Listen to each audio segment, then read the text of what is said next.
In this video we will show some advanced features of the custom data block. One really cool feature is the ability to have a more details page.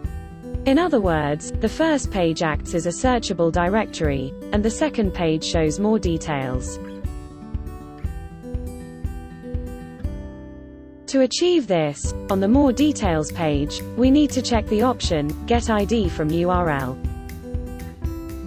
However, this is only useful if WordPress knows the ID. On the previous page, the directory, we need to add a link.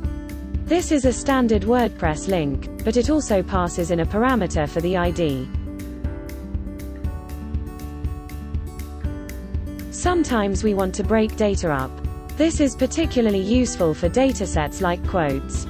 As you can see, we are using a different block template for each alternate row.